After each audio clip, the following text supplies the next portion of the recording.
Episode 7 এর শুরু হয় 1908 সাল থেকে, যেখানে আমরা দেখি একজন অ্যানাউন্সার ডান্সিং অফ দ্য ক্লাউনকে মঞ্চে আসার জন্য আমন্ত্রণ জানাই। এরপর আমরা পেনিওয়াইজকে দেখতে পাই, সে স্টেজে তার পারফরমেন্স দেখাচ্ছিল, যা দেখে মেলায় আসা শিশুরা হাসতে শুরু করে। এরপর সে একটা দুঃখ ভরা গল্প বাচ্চাদেরকে পারফরমেন্স করে দেখায়, আর এই সবে তাকে সাহায্য করছিল তারই মেয়ে ইংরিড। পরের মুহূর্তে পেনিওয়াইজ তার ক্লাসিক নাচ পারফর্ম করে। এটি দেখে সব শিশুরা স্টেজে ওঠে এবং পেনিওয়াইজের সাথে নাচতে শুরু করে। সে একই সময় একটি দূরে একটি ছেলে সবকিছু মনোযোগ দিয়ে দেখছিল। পরের সিনে আমরা দেখি পেনিওয়াইজকে, যার আসল নাম ছিল বব গ্রে। সে নিজের মুখ থেকে ক্লাউনের মেকআপ সরাচ্ছিল এবং তার মেয়ের সঙ্গে কথা বলছিল। ঠিক তখন তার মেয়ে ক্লাউনের পোশাক পরে তার সামনে আসে, কারণ ইংরিড তার বাবাকে সারপ্রাইজ দিতে চেয়েছিল। তখন বব তাকে পেনিওয়াইঙ্কল নামে ডাকে। এটি দেখে মেয়ের মুখটা কিছুটা খারাপ হয়ে যায় এবং আমরা জানতে পারি যে পেনিওয়াইঙ্কল নামটা ছিল তার মায়ের, কিন্তু অনেক আগেই তিনি পৃথিবী ছেড়ে চলে গিয়েছেন। এরপর ইংরিড তার বাবাকে জিজ্ঞেস করে, তোমার কি সার্কাসের কথা মনে পড়ে না? তার বাবা উত্তর দেয়, এক না একদিন আমাদের সার্কাস থেকে ডাক আসবেই, আর আমি আমার সবচেয়ে সেরা পারফরমেন্স দেখাবো সেখানে। এরপর সিনটি রাতের দিকে চলে যায়। পেনিওয়াইজ তখন বিরতি নিচ্ছিল। ঠিক তখনই একটি ছেলে তার দিকে এগিয়ে আসে, যা দেখে বব বলে, তুমি এখানে কি করছো? খেলা তো ওই দিকে হচ্ছে। ছেলেটা উত্তর দেয়, আপনাকে দেখে সব বাচ্চারা আকর্ষিত হয় আর আপনার দিকে চলে আসে। এটা শুনে বব একটু খুশি হয়। এরপর ছেলেটি বলে, আমার মা বাবাকে হারিয়েছি। পেনিওয়াইজ বলে, আমিও হারিয়েছি, কারণ তার ইতিমধ্যেই মারা গিয়েছে। তখনই হঠাৎ করে জঙ্গল থেকে একজন নারীর চিৎকারের আওয়াজ আসে। পেনিওয়াইজ জিজ্ঞেস করে, এটি কার আওয়াজ? ছেলেটি বলে, এ আমার মা। পেনিওয়াইজ সেই ছেলেটির কাছে যায় এবং ছেলেটি তার হাত ধরে। এরপর ছেলেটি তাকে সঙ্গে নিয়ে জঙ্গলের মধ্যে প্রবেশ করে। কিছুক্ষণ পর তার মেয়ে ইংরিড বাবাকে খুঁজতে খুঁজতে ওই অ্যানাউন্সার কাছে আসে এবং জিজ্ঞেস করে, আপনি কি আমার বাবাকে কোথাও দেখেছেন? এরপর অ্যানাউন্সার ইংরিডকে পেনিওয়াইজের একটি রুমাল দেয় আর বলে, এটি আমরা জঙ্গলের ভেতরে পেয়েছি। এটা হয়তো কোনো বিশাল শিয়ালের কাজ হতে পারে। আর রুমালটিতে তো রক্তে ভেজা ছিল, আর এখান থেকে পেনিওয়াইজ গায়েব ছিল। এরপর সিন চলে আসে বর্তমান সময়ে। কাহিনী শুরু হয় এপিসোড 6 এর শেষ থেকে। সেই মুখোশধারী লোকদের দেখিয়ে তারা সোজাসুজি ক্লাবের মধ্যে ঢুকে যায় এবং হুলস্থুল সব কাণ্ডকর্ম শুরু করে দেয়। মুখোশধারী ক্লিন্ট বলে, আমাদের যেটা দরকার সেটা আমাদেরকে দিয়ে দাও, সেটা নিয়ে আমরা সোজাসুজি এখান থেকে চলে যাব। তখন মুখোশধারীর একজন লোক দেখে সাদা চামড়ার একটি মেয়ে নর্মা সেখানে রয়েছে। আসলে ক্লাবটা ছিল ব্ল্যাক মানুষের জন্য, আর ডেইরি শহরের কিছু মানুষ ব্ল্যাক মানুষদের একদমই পছন্দ করতো না। সেটা আমরা প্রথম এপিসোড থেকে কিছুটা হলেও বুঝতে পেরেছিলাম। পরে আর্মির লোকেরা ক্লিন্টকে জিজ্ঞেস করে, তোমরা কি চাও? তখন ক্লিন্ট বলে, আমাদের হাতে হ্যাংকে তুলে দাও, আমরা জানি সেখানেই লুকিয়ে আছে। এই সময় দিকে সে বলে, এটা শুধু আর্মি সোলজারের এলাকা, এখানে বাইরে কেউ কিভাবে আসতে পারে? তখন ওরা জিজ্ঞেস করে, কি হবে আমরা যদি এখানে তল্লাশি করি? তখন আর্মির লোকেরা বলে, আমরা তোমাকে তল্লাশি করতে দেব না। এরপর হ্যাংক নিজেই বাইরে এসে বলে, আমি চাই না আমার জন্য কেউ লড়াই করুক। সে তাদের সাথে চলে যেতে চায়। সব সোলজার্স হ্যাংয়ের পাশে দাঁড়ায় এবং বলে, আমরা মনে করি না যে এই মানুষটি ভুল, তাই তুমি এখান থেকে চলে যাও। ঠিক তখনই পরিস্থিতি একটু জটিল হয়ে ওঠে।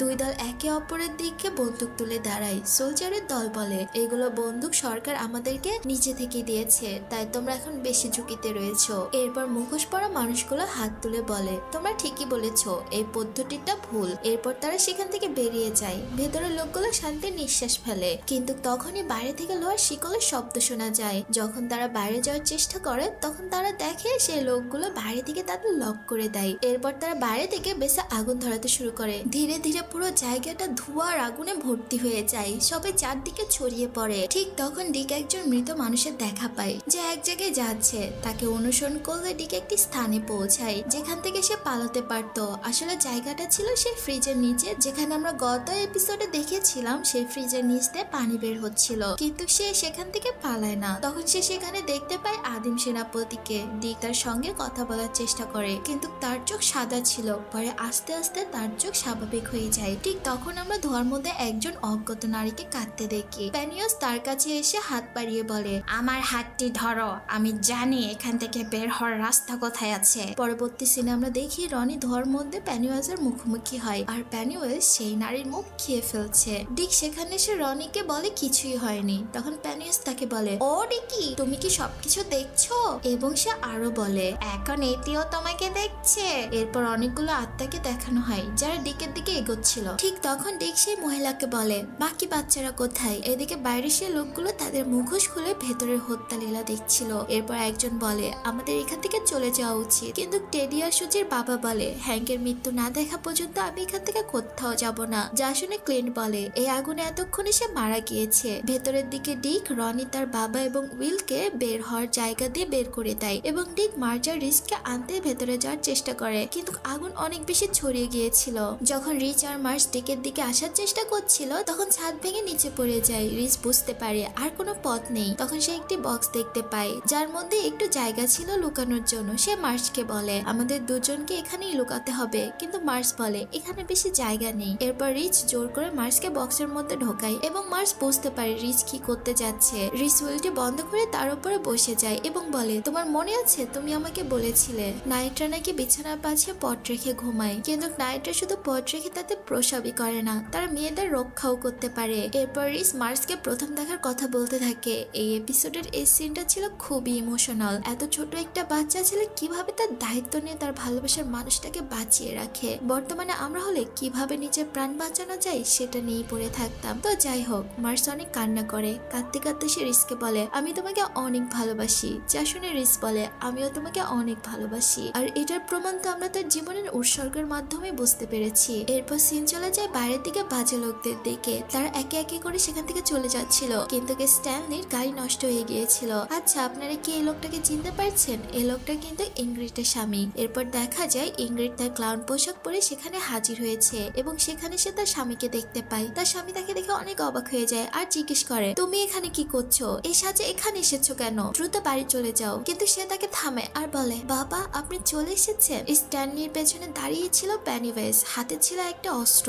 স্ট্যানলি কিছু বলতে পারার আগে পেনিওয়েজ তার মুখ মাঝ বরাবর কেটে দেয়। এরপর সে তার মাথা তুলে ধরে খেতে শুরু করে। বিশ্বাস করেন এই সিনটা এতটাই ডিস্টার্বিং ছিল যে কিছুই বলার ভাষা খুঁজে পাচ্ছি না। সাউন্ডটা যে কি ছিল, মনে হচ্ছিল একটা বার্গার মাঝখান থেকে কেটে মজা করে খাচ্ছিল। ঠিক তখনই ইংরেজ জিজ্ঞেস করে আমি কি ভালো কাজ করেছি বাবা? প্যানিওয়েজ কিছুই বলে না। কিছুক্ষণ পর সে ইংরেজকে বউ দিতে বলে। ইংরেজ বউ দেখিয়ে প্যানিওয়েজকে দেখায়। এরপর প্যানিওয়েজ তাকে নিজের দিকে ডাকে, কিন্তু আমরা দেখতে পাই প্যানিওয়েজ নিজেকে কিছুটা নিয়ন্ত্রণ করছে। সে ইংরেজকে বলে এখন আমার ঘুমের সময় হয়েছে, তাই পরে দেখা হবে। কিন্তু ইংরেজ তাকে থামিয়ে বলে আপনি এটা করতে পারেন না। তখন ইংরেজ বুঝতে পারে এটা তো তার বাবা নন। এরপর সে তাকে ক্রমাগত প্রশ্ন করতে থাকে তুমি আসলে কে? তুমি আমার বাবার সঙ্গে কি করেছো? প্যানিওয়েজ উত্তর দেয় আমি তাকে খেয়ে ফেলেছি। এরপর প্যানিওয়েজ ধীরে ধীরে ইংরিডের কাছে আসে, কিন্তু ইংরিড তাকে দূরে যেতে বলে। ঠিক তখনই প্যানিওয়েজ ডেডলাইটের সাহায্যে তাকে শূন্যে তুলে নেয়। এরপর পুরো স্কিন সাদা হয়ে যায়। ঠিক তখন আমরা দেখি ব্ল্যাক স্পটে ফায়ার ফাইটাররা এসে পৌঁছে গিয়েছে।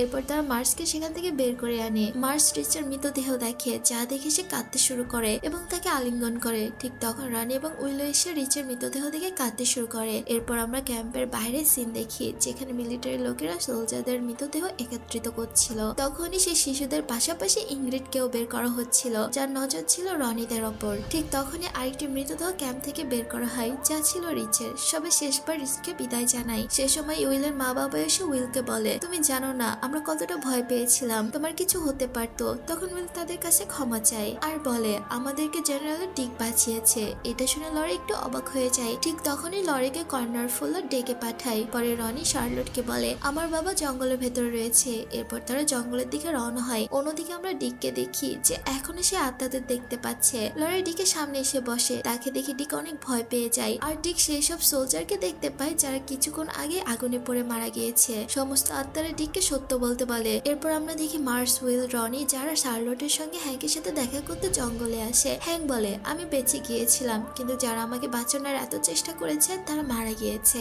এরপর শার্লট তাকে বলে তুমি তোমার জামা কাপড় খুলে ফেলো, আমার কাছে একটা আইডিয়া আছে। অন্যদিকে আমরা আবারও ডিককে দেখি যেখানে কর্নার ফুলার লরিকে বলে আমাদের তাকে সাহায্য করতে হবে। যা শুনে ফুলার বলে আমাদের তাকে সাহায্য করতে হলে তাকে এখন আর্মি বেসে নিয়ে যেতে হবে। তারা এখন একটু আরাম করা দরকার। আমার মনে হচ্ছে ইট এখনো আশেপাশে রয়েছে। এই কথা শুনে ডিক বলে সে এখন আর এখানে নেই। সে যদি এখানে থাকতো তাহলে আমি তাকে অনুভব করতে পারতাম, যেহেতু করতে পারছি না আমার মনে হয় সে ঘুমিয়ে পড়েছে। তখন রাগে ফুলার বলে সে ঘুমিয়ে থাকুক না জেগেই থাকুক তাতে আমাদের কিছু আসে যায় না। তার জন্য অনেকগুলো মানুষ মারা গিয়েছে। জেনারেল শকে আমাদের এর জবাব দিতে হবে। আর এর মধ্যে আমরা পিলারও খুঁজে পাইনি। তখন ডিক বলে আমি তোমাদের আমাদেরকে একটা পিলার খুঁজে বের করে দিতে সাহায্য করতে পারি। সেই মহিলা আমাকে সেখানে নিয়ে যাবে, আমাকে শুধু ওই মহিলার পেছনে যেতে হবে। এরপর লরি তার স্ত্রী শার্লটের সঙ্গে আলোচনা করে যে হ্যাংকে কোথায় রাখা উচিত। লরি বলে আমরা তাকে নিজের বাড়িতে রাখতে পারি, যেখানে কারো সন্দেহই হবে না। আপাতত আমাদের এভাবে ম্যানেজ করতে হবে। ঠিক তখন শার্লট বলে এই দুর্ঘটনায় অনেক নির্দোষ মানুষ মারা গিয়েছে, আর সেই জিনিসটা এখনো ঘুরে বেড়াচ্ছে। কিন্তু ক্লরে বলে ওই জিনিসটা এখন আর নেই, কারণ সে এখন 27 বছরের জন্য ঘুমিয়ে পড়েছে। তখন শার্লট বলে সেই জিনিসটা আসলে কোনো বিষয় ছিল না, রাতে যে ঘটনা ঘটেছে তা ডেইরির লোকেরাই করেছে, তারাই হচ্ছে আসল মনস্টার। লরে উত্তরে বলে সব শেষ হয়ে গেলে আমরা পুরো এলাকা ছেড়ে এখান থেকে চলে যাব এবং আমাদের এই স্মৃতিগুলো সম্পূর্ণ মুছে যাবে। এরপর আবারও ডেইরিতে সবকিছু স্বাভাবিক হয়ে যায়। ব্ল্যাক স্পটে আগুন লাগাকে শর্ট সার্কিট হিসেবে চালিয়ে দেওয়া হয় এবং নিউজে বলা হয় হ্যাংক গোগেন এখন মারা গিয়েছেন। এরপর আমরা দেখি ইন্ডিয়ান কাবিলের লোকদের, যারা বসে কথা বলছিল এবং বলে তাদের ফিডিং সার্কেলে শেষ হয়ে গিয়েছে, এখন পেনিয়াস ঘুমাবে। এরপর তারা মোট মৃত্যু সংখ্যা গণনা করে, যা ছিল মোট 23 জন, আর 23 জনের মধ্যে 17 জন শিশু মারা গিয়েছে। এরপর একজন উঠে দাঁড়ায় এবং বলে এখন আমি চাই যদি আমি বেঁচে থাকি তাহলে আবারও তোমাদের সাথে 27 বছর পরে দেখা হবে। পরবর্তী সিনে আমরা দেখি আর্মির লোকেরা সেই স্থানে খনন করছে যেখানে ডিক তাদের নির্দেশ দিয়েছিল। তখন জেনারেল শ সেখানে এসে ডিকের সঙ্গে কথা বলে। জেনারেল শ ডিককে বলে তুমি বেঁচে গিয়ে এখন বিশ্রাম নাও। ডিক তখনই সেই মহিলাকে দেখতে পাচ্ছিল। অন্যদিকে শার্লট বাড়িতে কাউকে কল করার চেষ্টা করছিল, কিন্তু কল সংযুক্ত হচ্ছিল না। হ্যাংকে তখন মিলিটারি পোশাক পরানো হয়, যা দেখে শার্লট বলে এখন আর আমার প্রতিবেশী তোমাকে চিনতে পারবে না। যা শুনে হ্যাংক বলে আমাকে তোমার স্বামীর মতো একদমই দেখাচ্ছে না। কিন্তু শার্লট বলে তুমি এখন মারা গিয়েছো, তাই আমাদের চিন্তা করার তোমার কোনো দরকার নেই। এরপর সে বলে যাকে আমরা কল করছি এখন আমাদের অবশ্যই তার বাড়িতে যেতে হবে, এবং সে উইলকে বলে তুমি এখান থেকে কোথাও যাবে না, এমনকি ইট আর নেই। কিন্তু ডেরির লোকেরা ইটের থেকেও অনেক ভয়ঙ্কর। এরপর আমরা দেখি রনি ও মার্স লিলির বাড়িতে যাচ্ছে। অন্যদিকে লিলি তার রুমে একা বসে আছে, আর তার হাতে সে টুকরাটি ছিল। সে মুহূর্তে মনে হচ্ছে সে পাগল হয়ে গিয়েছে। ঠিক তখন তার মা দরজায় নক করে বলে তোমার বন্ধুরা তোমার সঙ্গে দেখা করতে এসেছে। ভেতরে ঢুকে মার্স আর রনি তাকে বলে আমরা সবাই ঠিক আছি, কিন্তু রিস আর নেই। এটি শুনে তিনজনে কাঁদতে শুরু করে। এরপর আমরা দেখি বেস ক্যাম্পে, যেখানে তারা খনন করার সময় কচ্ছপের খোসার ভেতরে সেই পিলারটি পেয়ে যায়। তারা এটিকে সতর্কতার সাথে একটি বক্সে ঢুকিয়ে গাড়িতে তুলে নেয় এবং সেখান থেকে যাওয়ার প্রস্তুতি নেয়। কিন্তু ক্লরে বলে তুমি এটি কোথায় নিয়ে যাচ্ছ?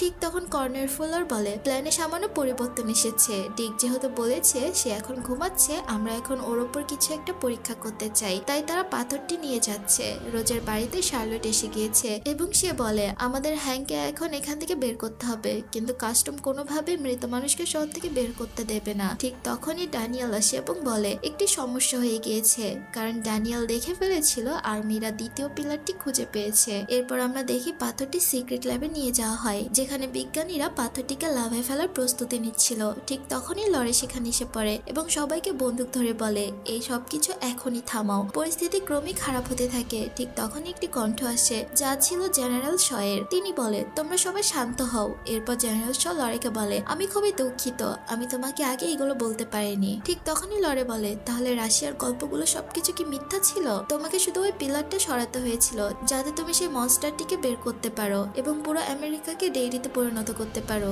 এরপর জেনারেল শ বলে আমাদের আসল বিপদ বাইরের লোকেরা নয়, আমরা নিজেরাই আমাদের বিপদ। তুমি নিজেই দেখো আমরা কতটা রাগী হয়ে গিয়েছি। আমরা একে অপরের সঙ্গে কথা বলি না, একে অপরের সঙ্গে লড়াই করি। রাতের যে ঘটনা ঘটেছে তার থেকে উদাহরণ নেওয়া উচিত। সেই ঘটনার পর পুরো ডেইরি স্তব্ধ হয়ে গিয়েছে, কোনো চুরি নেই, কোনো কিছুই নেই। এই লোকেদের আসলে ভয়ের প্রয়োজন। লরি বলে তুমি পাগল হয়ে গিয়েছো এবং সে হুমকি দিয়ে বলে এবার থেকে তোমাকে সরাসরি হেডের সঙ্গে কথা বলতে হবে। ঠিক তখনই জেনারেল শ টুকরাটিকে গলানোর অর্ডার দেয়। লরি জেনারেল শয়ের দিকে বন্দুক তাক করে বলে এই অর্ডারটি এখনই থামাও। কিন্তু পেছন থেকে কর্নেল ফুলার তার উপর বন্দুক ধরে তাকে ভয় দেখায়। লরি থামতে বাধ্য হয়। এরপর সেই টুকরাটি লাভায় ফেলা হয়। এরপর জেনারেল শ বলে তুমি তো চেয়েছিলে তুমি হিরো হবে, তাই না? দেখো তুমি এখন হিরো হয়ে গিয়েছো, যাও এখন হেডকোয়ার্টারে যাও এবং যা বলার আছে তাই বলো। কিন্তু লরি যাওয়ার পর জেনারেল শ কর্নেল ফুলারকে বলে লরি যেন কোনো মতেই এই ক্লাবের বাইরে যেতে না পারে। অন্যদিকে আমরা নর্থমের ভেতরে দেখি যেখানে পেনিওয়াজ অনেক মৃতদেহের মাঝে 27 বছরের জন্য ঘুমিয়ে আছে, কিন্তু হঠাৎ করে তার চোখ খুলে যায়। সে বুঝতে পারে তার গেট খোলা হয়ে গিয়েছে, তার রাস্তা থেকে পিলারটি সরানো হয়েছে। তার মানে তাকে আর এখন 27 বছর ধরে ঘুমাতে হবে না, সে এখন চাইলে যে কোনো জায়গাতে যেতে পারে। পরবর্তী সিনে আমরা আমরা দেখি উইলের বাড়ি। রনি উইলকে ফোন করেছে এবং রিচের কথা বলতে থাকে। তার অনেক কষ্ট পাচ্ছিল, কিন্তু কথা বলতে বলতে রনি উল্টাপাল্টা কথা বলতে শুরু করে। আর তখনই আমরা বুঝতে পারি এটা আর কেউই নয় বরং পেনিওয়াইজ ছিল। তার মানে এখন পেনিওয়াইজ আবারও বাইরে বের হয়ে গিয়েছে আর তার হত্যা লীলা চালিয়ে যাবে। পেনিওয়াইজ উইলকে ভয় দেখানোর চেষ্টা করে, কিন্তু উইল বলে আমি তোমাকে ভয় পাই না। এবং উইল যখন পেছনে করে তাকায়, পেনিওয়াইজ ফ্রিজের ওপর দিক থেকে ঝাঁপ দিয়ে নিচে নেমে আসে। উইল বারবার বলতে থাকে আমি তোমাকে আর ভয় পাই না, আমি তোমাকে মোটেও ভয় পাই না। ঠিক তখনই পেনিওয়াইজ তার মুখ বড় করে এবং ডেড লাইনের সাহায্যে উইলকে হিপনোটাইজ করে। সাথে সাথেই তার চোখ সাদা হয়ে যায় আর এই টান টান উত্তেজনার মধ্য দিয়ে এই এপিসোডটি শেষ হয়ে যায়। তো বন্ধুরা, এই ছিল আজকে ইটস ওয়েলকাম টু ডেইরির এপিসোড 7। কেমন লাগলো অবশ্যই কমেন্ট বক্সে জানিয়ে দেবেন। আর মাত্র একটি ফাইনাল এপিসোড রয়েছে, সেটা আমরা আরো এক সপ্তাহ পরে দেখতে পারবো। কে কে এপিসোড 8 দেখার জন্য উত্তেজিত সবাই কমেন্টে লিখে দাও, জানো আমি এটা আরো সময় নিয়ে তোমাদের মাঝে উপস্থাপন করতে পারি। তো আজ এই পর্যন্ত, দেখা হবে নতুন কোনো ভিডিওতে নতুন কোনো গল্প নিয়ে। ততক্ষণ পর্যন্ত আপনারা ভালো থাকবেন। আল্লাহ হাফেজ।